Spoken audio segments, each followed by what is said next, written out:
ನೋಡಿ, ಈ ರೀತಿ ಯಾವತ್ತು ಆಗ್ಬಾರ್ದಿತ್ತು. ಮುಂದೆನೂ ಕೂಡ ಹಿಂದೆನೂ ಕೂಡ ಕಾಂಗ್ರೆಸ್ ಪಕ್ಷ ಈ ರೀತಿ ಘಟನೆಗಳನ್ನ ಯಾವತ್ತೂ ಕೂಡ ಸಹಿಸಲ್ಲ. ನೀವು ಹಿಂದೆಯಿಂದನೂ ಅಷ್ಟೇ ನಾವು ಗಾಂಧಿ ತತ್ವವನ್ನ, ಸಂವಿಧಾನವನ್ನ ಫಾಲೋ ಮಾಡುವಂತದ್ದು, ಜೊತೆಗೆ ಸಮಾನತೆಯನ್ನ, ಸೋಷಿಯಲ್ ಇಂಜಿನಿಯರ್ ಫಾಲೋ ಮಾಡ್ಕೊಂತಿರುವಂತ. ಇದು ಯಾರು ಮಾಡಿದ್ರು ತಪ್ಪು ಅಂತ ಹೇಳಿ ನಾವು ಅವತ್ತಿಂದನೂ ಇವತ್ತಿನವರೆಗೂ ಕೂಡ ನಮ್ಮ ಅಬ್ದುಲ್ ದೇಸಾಯಿ ಅವ್ರ ಜೊತೆ ಕಾಂಟ್ಯಾಕ್ಟ್ ಅಲ್ಲಿ ಇರ್ತೀವಿ. ನಾನು ಅವತ್ತೇ ಹೊರಟಿದ್ದೆ ಬರ್ಬೇಕು ಅಂತ. ಆ ಟೈಮಲ್ಲಿ ನೋವಲ್ಲಿ ಇರ್ತಾರೆ, ಎಲ್ಲ ಒಂದು ತೊಂದರೆ ಇರ್ತಾರೆ, ಅವತ್ತು ಬರೋದು ಬೇಡ, ಇನ್ನೊಂದ್ ದಿವಸ ನಾನು ಹೇಳ್ತೀನಿ ಅಂತ ಅವ್ರು ಹೇಳಿದ್ರು. ಜೊತೆಗೆ ಲೀಗಲ್ ಆಗಿರ್ಬೋದು, ಮತ್ತೊಂದಿರ್ಬೋದು, ನಾನು ಕೂಡ ಫಾಲೋ ಅಪ್ ಮಾಡ್ತೀನಿ. ನೋಡಿ, ನನಗೆ ಬೇರೆ ನೋವಾಗಿದೆಯಲ್ವೋ ನಮಗಂತೂ ನೋವಾಗಿದೆ.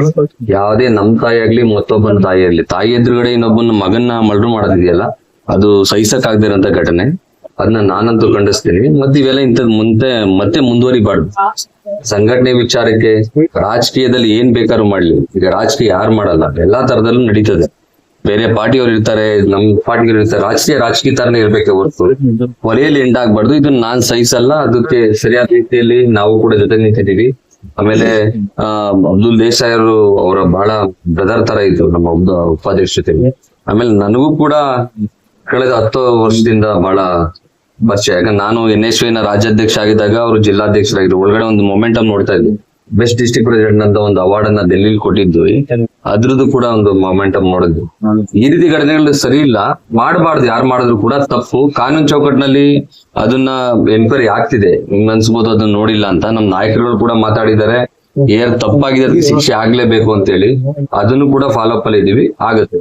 ಸರ್, ಈಗ ತಾಲೂಕು ಅಧ್ಯಕ್ಷ ಮತ್ತು ಜಿಲ್ಲಾ ಅಧ್ಯಕ್ಷರೆಲ್ಲ ನಿಮ್ಮ ಪ್ರೋಟೋಕಾಲ್ ಹೆಂಗಿದೆ ಸರ್? ರೌಡಿ ಚಟುವಟಿಕೆ ಕೊಡ್ಬೇಕಂತ ಒಂದ್ ತಿಳ್ಕೊಳ್ಳಿ, ಎಲೆಕ್ಟೆಡ್ ಬಾಡಿ ಸಂದರ್ಭದಲ್ಲಿ ಸರಿಯಾದ ಡಾಕ್ಯುಮೆಂಟೇಶನ್ ಅವ್ರೇನೋ ಮರೆಮಾಚಿ ಕೊಟ್ಟಿರ್ತಾರೆ, ಅದಾಗಿದೆ. ಬಟ್ ಇವಾಗ ಆಕ್ಷನ್ ಈಗ ತಪ್ಪು ಮಾಡಿದ್ಮೇಲೆ ಯಾರು ಇಟ್ಕೊಂಡು ಅವ್ರು ಸಪೋರ್ಟ್ ಮಾಡೋದಿಲ್ಲ. ನಾನು ಮುಂಚೆನೆ ಹೇಳಿದೆ, ಕಾಂಗ್ರೆಸ್ ಪಕ್ಷ ಶಾಂತಿಯುತವಾಗಿ ನಡಿಬೇಕು ಅಂತ ಇದೆ ಹೊರತು ಈ ತರ ಒಂದು ಕೊಲೆಯಲ್ಲಿ, ಒಂದು ಫೈಟ್ ಅಲ್ಲಿ ಎಂಡ್ ಆಗ್ಬೇಕು ಅಂತ ಯಾರು ಕೂಡ ಸಹಿಸಲ್ಲ. ನಾವು ದೂರ ಇಟ್ಟೇ ಇರ್ತೀವಿ, ಅದರಲ್ಲಿ ಡೌಟ್ ಇಲ್ಲ. ರಾಜ್ಯಾಧ್ಯಕ್ಷರು ಈ ಮನೆಗೆ ಬಂದ್ರಿ ಸರ್, ಜಿಲ್ಲಾಧ್ಯಕ್ಷರು ಬರ್ಲಿಲ್ಲ. ಜಿಲ್ಲಾಧ್ಯಕ್ಷರು ಬರ್ದರೆ ಕೊಲೆ ಮಾಡೋದಂತ ಈಗಾಗಲೇ ಮನೆಯವರು ಕಂಪ್ಲೇಂಟ್ ಕೊಟ್ಟಿದ್ದಾರೆ. ಅದೇ ಎನ್ಕ್ವೈರಿ ನಡೀತಾ ಇದೆಯಲ್ಲ ಸರ್? ಹೌದು, ಎನ್ಕ್ವೈರಿ ನಡೀತಾ ಇದೆ. ನಾವು ಕೂಡ ಕಮಿಷನರ್ ಕೂಡ ಮಾತಾಡಿದೀವಿ, ನಮ್ಮ ನಾಯಕರುಗಳು ಮಾತಾಡಿದ್ರೆ ಫಾಲೋ ಅಪ್ ಅಲ್ಲೇ ಇದ್ದಾರೆ.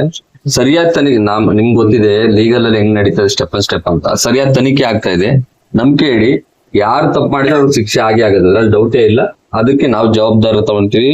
ಯಾಕಂದ್ರೆ ತಪ್ಪು ಮಾಡಿದ್ಮೇಲೆ ಶಿಕ್ಷೆ ಆಗ್ಲೇಬೇಕು. ಯಾರು ತಪ್ಪು ಮಾಡಿದ್ರು ತಪ್ಪೇನೆ, ನಾನ್ ತಪ್ಪು ಮಾಡಿದ್ರು ತಪ್ಪೇನೆ, ಮತ್ತವರು ತಪ್ಪು ಮಾಡಿದ್ರು ತಪ್ಪೇನೆ. ಬಟ್ ನಾನು ಮನಸ್ಪೂರ್ವಕವಾಗಿ ಹೇಳ್ತಾ ಇದ್ದೀನಿ, ಇದು ಮಾಡಿದಂತೂ ಬಹಳ ತಪ್ಪು. ನಮ್ಗಂತೂ ಬಹಳ ನೋವಾಗಿದೆ.